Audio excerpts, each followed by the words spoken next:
Hay preguntas que incomodan, preguntas que no se responden rápido, preguntas que cuando aparecen obligan a mirar hacia adentro. Y en prevención hay una que atraviesa todo lo que hacemos, aunque pocas veces la digamos en voz alta. ¿Se cuida el trabajador o se cuida el trabajo? Esta pregunta no es nueva, no nació con la ley, ni con los comités de seguridad, ni con los sistemas de gestión. Esta pregunta viene de mucho antes. Viene del momento en que el trabajo dejó de ser una actividad de supervivencia y se convirtió en un sistema organizado, jerárquico, productivo, y desde entonces cada sociedad, cada empresa, cada profesional fue teniendo que elegir consciente o inconscientemente de qué lado se coloca. Cuando pensamos en cuidar, solemos imaginar algo cálido, humano, cercano, pero cuando pensamos en trabajo, la imagen cambia. Aparece la estructura, la producción, los objetivos, los plazos, y ahí, en esa diferencia, nace la tensión. Porque cuidar a una persona implica tiempo, implica escucha, implica adaptación, pero cuidar el trabajo implica eficiencia, control, cumplimiento. Y aunque nos gustaría creer que ambas cosas pueden convivir sin conflicto, la realidad es que muchas veces terminan chocando. Para entender esta tensión tenemos que mirar hacia atrás, porque durante siglos el trabajo fue duro, físico, peligroso, y la idea de cuidar al trabajador simplemente no existía. El trabajador era una pieza más del sistema productivo. Se rompía, se reemplazaba. Se enfermaba, se descartaba. Se moría, se olvidaba. No había un dilema ético, no había un debate moral. El trabajo era más importante que la persona. Y con el tiempo las sociedades fueron cambiando. Aparecieron leyes, sindicatos, derechos laborales, y por primera vez la vida del trabajador empezó a tener un valor social. Porque incluso entonces la prevención no nace como un acto de cuidado, nace como un acto de control. Control del daño, control del costo, control de la responsabilidad. Y la lógica era simple: si un trabajador se accidenta, la empresa pierde dinero. Y esa lógica, aunque suena fría, fue el motor que impulsó las primeras medidas de prevención. No se trataba de proteger la vida, se trataba de proteger el sistema. Hoy, en pleno siglo XXI, nos gusta pensar que superamos esta etapa, que la prevención es humana, es ética, madura, pero si miramos con honestidad, vemos que la tensión sigue ahí. Cuando una empresa implementa un procedimiento, ¿lo hace para que la gente trabaje mejor o para cuidarse o cubrirse ante una auditoría? Cuando se entrega un elemento de protección, ¿se entrega porque se cree en el valor de ese elemento o porque hay que entregarlo? Cuando se hace una formación, ¿se enseña para que la persona comprenda cuáles son los riesgos o cómo prevenir un riesgo, o solamente para que firme la asistencia? Cuando se investiga un accidente, ¿se busca la verdad o estamos buscando quién fue el culpable? Estas preguntas no son cómodas, pero son necesarias, porque la prevención moderna vive atrapada entre dos fuerzas: la fuerza del cuidado y la fuerza del control. Y cada organización, cada profesional, cada cultura laboral decide, consciente o no, cuál de esas fuerzas domina. Cuando yo empecé a trabajar en prevención, me sorprendió la cantidad de veces que la prevención se usaba como una herramienta de control. Control del comportamiento, control de la producción, control de la responsabilidad legal. Y cuando lo veía, más me preguntaba, ¿dónde queda la persona en todo esto? Porque la prevención se convierte en un mecanismo para poder controlar y pierde su esencia.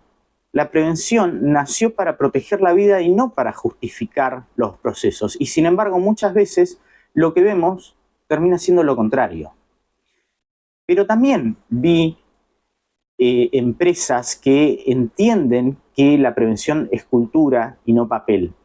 Vi personas que escuchan, que preguntan, que se preocupan de verdad. Vi profesionales que no se conforman con cumplir, sino que buscan comprender. Y ahí, en esos lugares, la pregunta cambia. Ya no es si se cuida al trabajador o al trabajo. Es cómo hacemos para que el trabajo cuide a la persona. Esa es la verdadera evolución. La prevención no es natural, no es un conjunto de normas flotando en el vacío. La prevención siempre responde a una intención. Y esa intención puede ser cuidar o puede ser controlar. Puede ser proteger vidas o puede ser proteger responsabilidades. Puede ser humana o puede ser burocrática. Y lo más importante, la intención se nota. Se nota en cómo se habla, se nota en cómo se decide, cómo se escucha, cómo se actúa. Ahora vamos a entrar en un terreno aún más delicado.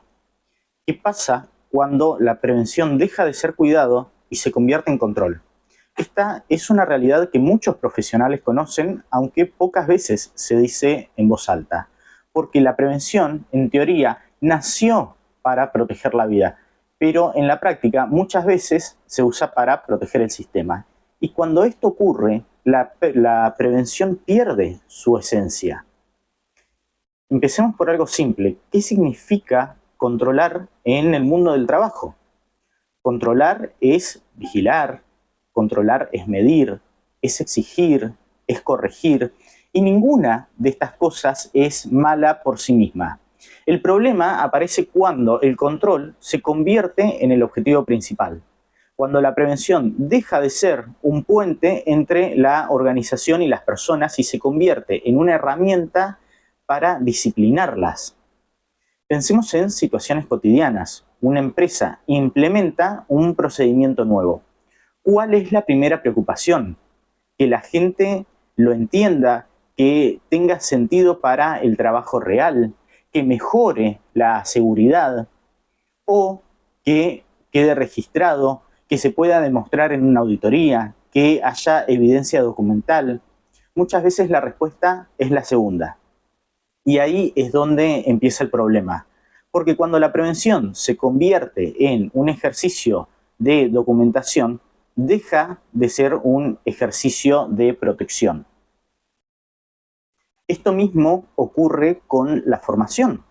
La formación debería ser un espacio de aprendizaje, de reflexión, de diálogo, pero muchas organizaciones utilizan la formación de una forma que se reduce a una simple firma.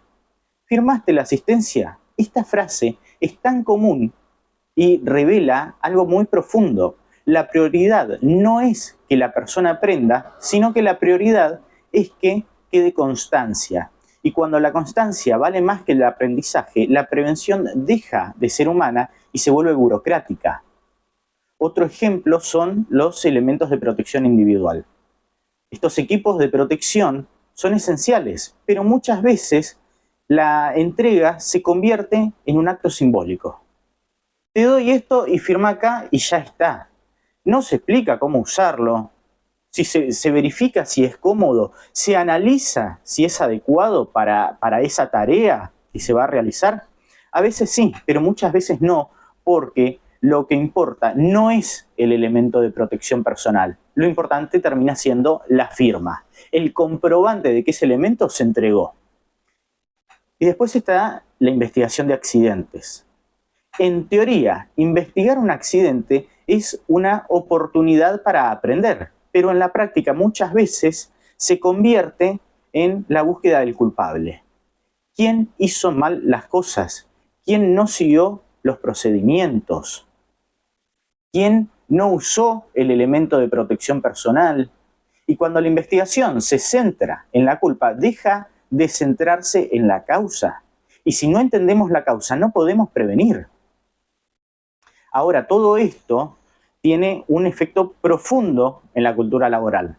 Cuando la prevención se usa para controlar, la gente deja de verla como algo que lo protege, lo ven como algo que los vigila. Y cuando la prevención se percibe como vigilancia, aparecen tres comportamientos que son muy comunes: el cumplimiento superficial, la resistencia silenciosa y la desconexión emocional. El cumplimiento superficial es cuando la gente hace lo mínimo necesario para no tener problemas. No porque crea en la medida, no porque entienda el riesgo, sino porque quiere evitar una sanción. La resistencia silenciosa es cuando la gente cumple, pero solo cuando los están mirando. Y la desconexión emocional es la más peligrosa. Es cuando la prevención deja de importar, cuando se convierte en ruido, cuando se percibe como una carga. Y cuando eso ocurre, la prevención pierde su poder. Pero, ¿qué pasa con esto? ¿Por qué la prevención se convierte en control? Hay muchas razones. Una de esas es el miedo.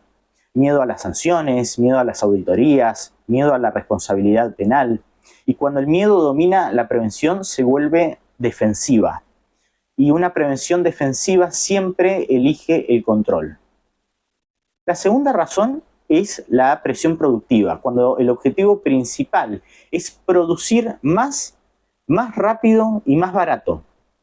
La prevención se convierte en un obstáculo. Y cuando algo se percibe como un obstáculo, lo que se intenta es controlar. La tercera razón es cultural. Muchas organizaciones crecieron con la idea de que la gente solo hace las cosas bien si la controlás. Y esa creencia, aunque no se diga, está profundamente arraigada a las culturas. Pero hay algo más, algo que pocas veces se menciona: que la prevención se convierte en control cuando las organizaciones no confían en la gente. Y la falta de confianza es el mayor enemigo de la cultura preventiva. Porque la prevención real se basa en la confianza de que la gente puede trabajar bien, de que la gente quiere cuidarse, la confianza de que la gente quiere volver a casa sana. Cuando esa confianza no existe, aparece el control. Y cuando aparece el control, desaparece la prevención auténtica. Quiero que exploremos qué ocurre cuando la prevención sí se usa para cuidar. Cuando deja de ser un trámite y se convierte en cultura. Cuando deja de ser un papel y se convierte en una conversación. Cuando deja de ser un requisito y se convierte en una forma de mirar el trabajo. Porque, aunque a veces cuesta verlo, existen organizaciones donde la prevención es humana, donde la gente se siente escuchada, donde el error no se castiga, sino que se analiza, donde la seguridad no es un obstáculo, sino una condición natural del trabajo. Y cuando esto ocurre, todo cambia. Empecemos por lo más básico. Cuidar es escuchar de verdad, no escuchar para responder, no escuchar para justificar, para defender un procedimiento. Cuando una organización escucha, la prevención se vuelve más orgánica, porque la gente que hace el trabajo todos los días sabe más del riesgo que cualquier manual. Sabe dónde se atasca la máquina, sabe qué herramienta es incómoda, qué procedimiento no funciona en realidad. Y cuando esa experiencia se valora, la prevención deja de ser un sistema impuesto y se convierte en un sistema compartido. Cuidar también es confiar en que la gente quiere trabajar bien, que la gente quiere volver a casa sana, que la gente no es el problema, sino la solución. Esta idea es fundamental porque durante décadas la prevención se construyó sobre la desconfianza. Si no los controlás, no cumplen. Pero cuando una organización confía, la prevención se transforma. La gente deja de cumplir por obligación y empieza a cumplir por convicción. Cuidar también es adaptar el trabajo a la persona y no la persona al trabajo. Esto parece obvio, pero no lo es. Muchas veces el trabajo está diseñado sin tener en cuenta al ser humano. Y cuando el trabajo no se adapta, la prevención se convierte en un parche. Pero cuando la organización entiende que el diseño importa, que la ergonomía es importante, que la carga mental es importante, que el ritmo importa, entonces la prevención deja de ser reactiva y se vuelve prevención de verdad. Cuidar también es permitir el error, no el error negligente, no el error repetido sin aprendizaje. Me refiero al error humano, al inevitable, al natural. Cuando una organización castiga el error, la gente oculta la información. Pero cuando una organización entiende que el error es una oportunidad, la gente habla. Y cuando la gente habla, la prevención mejora. Porque la prevención no se puede construir con silencios, se construye con conversaciones. También es reconocer el esfuerzo, la experiencia, la mejora. La prevención no puede ser solo un sistema de sanciones, tiene que ser también un sistema de reconocimientos. Porque la gente siente que su esfuerzo importa, entonces se compromete. Y cuando hay compromiso, la prevención va a ir floreciendo. Cuidar también es simplificar. La prevención no necesita ser complicada. A veces cuando más complejo es un sistema, menos se cumple. La prevención que cuida es clara, es directa, es comprensible, no llena carpetas, llena conversaciones. Pero hay algo más profundo, algo que diferencia a las organizaciones que cuidan de las que controlan. Y es esto, es la organización que cuida. La prevención no es un departamento, es un valor. No depende de un técnico, de un documento, de una auditoría, depende de la cultura. Y la cultura se construye todos los días. Es cómo se habla, cómo se decide, cómo se lidera, cómo se escucha. Cuando la prevención cuida, la gente lo siente en el ambiente, lo siente en el trato, en la forma en cómo se resuelven los problemas. Y cuando la gente siente que las organizaciones cuidan en serio, aparece algo que no se puede comprar, que es la confianza. Y la confianza va a ser el corazón de la cultura preventiva. Sin confianza, la prevención es control. Con confianza, la prevención cuida a las personas. Y quiero que quede claro esto, la prevención que cuida existe y funciona. Funciona porque es humana, porque es cercana, funciona porque entiende que el trabajo lo hacen las personas, no máquinas. Y cuando una organización cuida a sus personas, las personas cuidan el trabajo. Esa es la paradoja. La prevención que cuida termina cuidando también el trabajo, pero la prevención que controla termina dañando a ambos. Ahora quiero que miremos hacia el presente. Quiero que analicemos la tensión contemporánea, porque el mundo del trabajo cambió y con estos cambios también cambió la forma en la que se entiende el riesgo, el cuidado, la prevención. Hoy vivimos en una época donde el riesgo ya no es solo físico, el riesgo es mental, es emocional, es social y sobre todo el riesgo es invisible. Ya no hablamos solo de máquinas, de sustancias peligrosas, de peligros en altura. Hablamos del estrés crónico, de la ansiedad, del aislamiento, de la hiperactividad. Y estos riesgos, aunque no dejan marcas en la piel, dejan marcas profundas en la vida. Entonces viene esta pregunta, ¿estamos preparados para prevenir estos riesgos? ¿O seguimos aplicando herramientas del siglo XX a problemas del siglo XXI? Porque la prevención tradicional, la que se basa en procedimientos, en elementos de protección, en control, en auditorías, no alcanza para enfrentar los riesgos psicosociales. No alcanza porque estos riesgos no se controlan con un checklist, no se controla con un cartel, con una firma, se controla con cultura, con liderazgo, con escucha, con organización del trabajo, con decisiones que van más allá de la prevención clásica. Pensemos en la productividad. Hoy vivimos en un mundo donde producir más rápido y con menos recursos se fue convirtiendo en un mantra.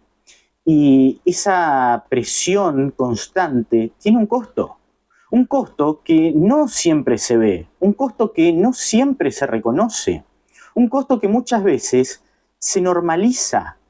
La hiperactividad genera estrés, el estrés sostenido genera agotamiento, el agotamiento genera errores y los errores generan accidentes.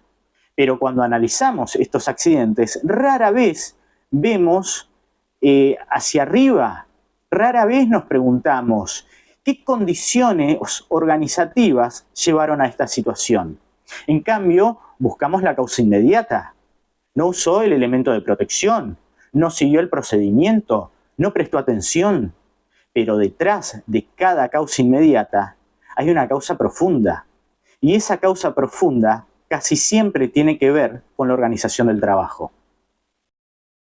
Otro fenómeno contemporáneo es la vigilancia digital. Hoy muchas empresas monitorizan tiempo, movimientos, pausas, productividad, rendimiento. Y aunque estas herramientas pueden tener un propósito legítimo, también puede convertirse en un mecanismo de presión. Cuando la gente siente que está siendo observada constantemente, aparece la ansiedad. La ansiedad sostenida es un riesgo psicosocial. La vigilancia puede mejorar la eficiencia, pero también puede deteriorar la salud mental. Y acá volvemos a la pregunta central. ¿Se cuida el trabajador o se cuida el trabajo? Porque la vigilancia se usa para optimizar procesos, pero no para proteger a las personas. Entonces, la prevención pierde su sentido. También está la hiperconexión.